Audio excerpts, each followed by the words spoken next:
The extraction shooter has been the genre of choice for developers, large scale and small, that have been looking to tap into the multiplayer market.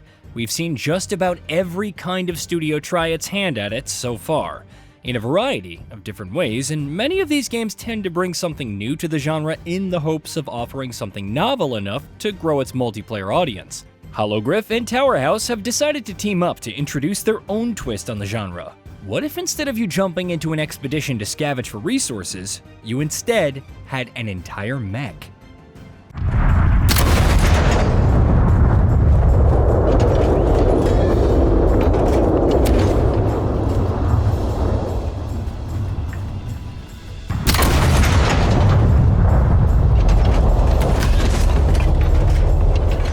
Sand Raiders of Sophie is set on a fallen desert-like planet named Sophie.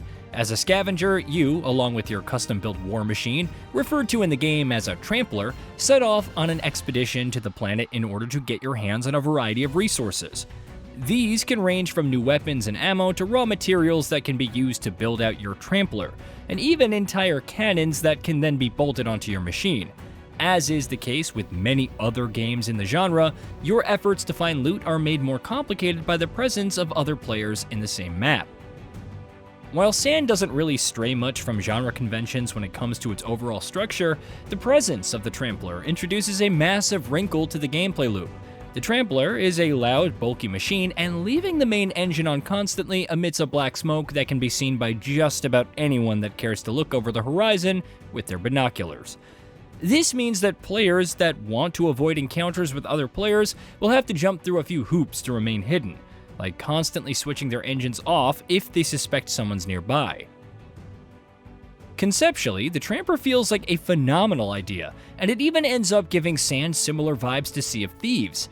Since it's fairly large, it's difficult to handle the entire thing as a single player. This means that bringing along friends is outright encouraged by the game. This way, all players in a group can take on individual responsibility, from using, maintaining, and reloading weapons, to figuring out navigation, and even driving the Trampler itself. If you can find someone to join you on your expedition, Sand Raiders of Sophie can end up being a lot of fun. However, on the flip side, this is where one of its biggest issues becomes clear. Sand simply isn't built for solo players. Sure, there might be a matchmaking option for it, and with enough time and energy, you can certainly build yourself a soloable Trampler that doesn't need you to run around as often for simple maintenance tasks. However, doing so requires more resources than you start out with, which means that you'll have to head into at least a couple of expeditions with Tramplers that are designed around 3 or more players running around. The Tramplers are clearly meant to be the core feature that the rest of Sand Raiders of Sophie have been built around. The menu, where you can build out your own Trampler, is quite detailed and gives you plenty of options for how and where you might want to place certain components. However, players that don't find much joy in customizing their machines and would rather just take one of the pre-built Tramplers and jump into a mission might want to look elsewhere. While there are a few Tramplers readily available for your early expeditions, the game feels like it has been designed around the idea that you will be making constant tweaks and adjustments to your machine between expeditions to better match your playstyle.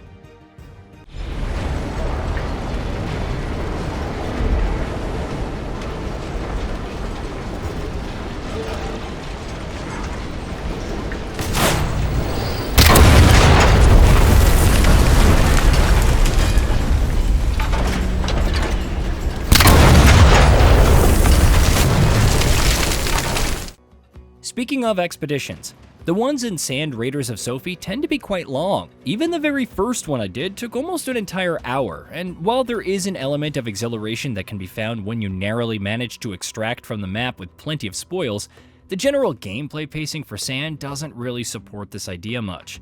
Since Tramplers are theoretically able to cover incredible distances in a short amount of time, especially if you get some engine upgrades, the map in Sand is quite huge. However, vast stretches of this map don't really have anything interesting. Sure, you might get lucky while traveling between various points of interest and maybe spot a PvP battle taking place in the distance, or you might even find yourself entering one. However, these moments tend to be few and far between. Much of your time is going to be spent either staring at the horizon, looking around with your binoculars to try and spot anything interesting, or staring at a map. Visually, the mech-based extraction shooter is a mixed bag. While there are certainly some gorgeous visuals to be found, especially with the gigantic planet Jupiter occupying much of the northern skybox, the developers' decision to make Sophie a desert planet might come back to haunt them later on. There simply isn't much in the way of variety in the game's environments, and over the span of a run or two, I came away with the feeling that if you've seen one sand location, you've seen them all. Polish is also quite lacking across a variety of aspects in Sand, from visuals to gameplay. On the visual side of things, the standard AI enemies that you fight, called Opures, have janky animations that don't really evoke the creepiness that a zombie should, as much as they just feel shoddy in general.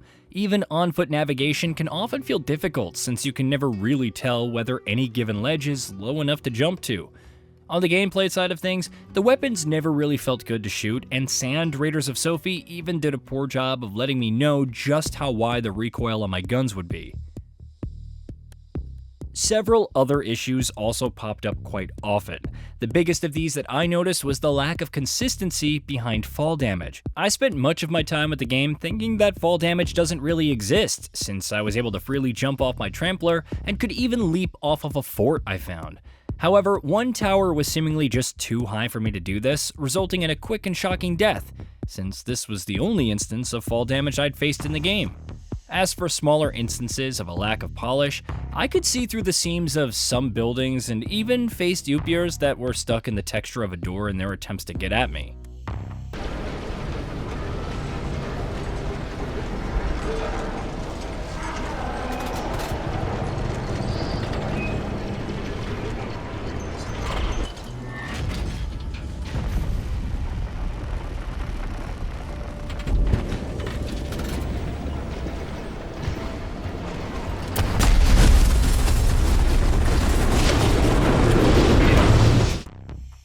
It is worth noting that Sand Raiders of Sophie is an early access title, and the developers have plenty of content planned for future updates. For the time being, however, the extraction shooter feels shockingly dull, despite its excellent idea of incorporating hulking mechs. Between the technical jank and general lack of polish, the in-game map also suffers from an utter lack of any interesting sights or activities. While piloting a Trampler initially sounds like a good time, the lack of content makes this a difficult game to recommend in its current state. Hey, did you know that we at GamingBolt upload new videos every day? Stick around, drop a like, subscribe, and hit that bell. And let us know what kind of content you'd like to see in the future with a comment below.